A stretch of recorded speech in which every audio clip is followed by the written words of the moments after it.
Hi guys, in this video I will show you how to insert picture into table in Microsoft Word. If you find this guide useful, consider subscribing and leaving a like. Let's jump to the tutorial. Well, the first step is to go to Insert. Then click on Table. And here, choose the size of the table. Everything will depend on the images you want to put in it.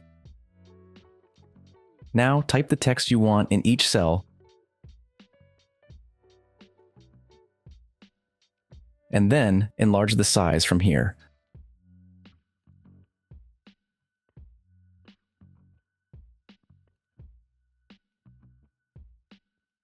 Then click on Table Layout and click here, the same in all the other cells.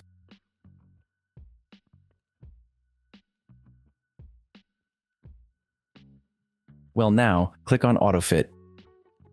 Fix column width and drag all the images, but you must do it from the last one to the first one of the table. If this happens to you, simply drag the image to the cell that corresponds to it.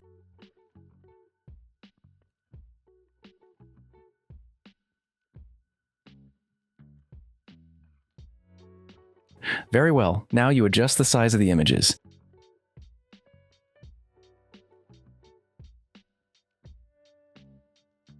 And in case you want to remove the table, do the following. Right-click here. Table Properties. Click here. Select Borders. None. And here you must have selected Table, and you are done. Leave me a like, I appreciate it very much.